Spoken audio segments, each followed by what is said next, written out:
Hello and welcome to this video solution of Numerade.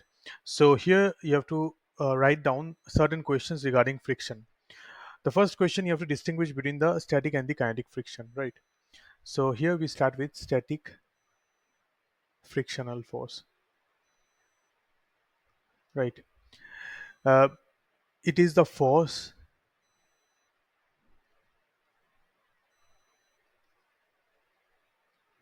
that is required just to move a body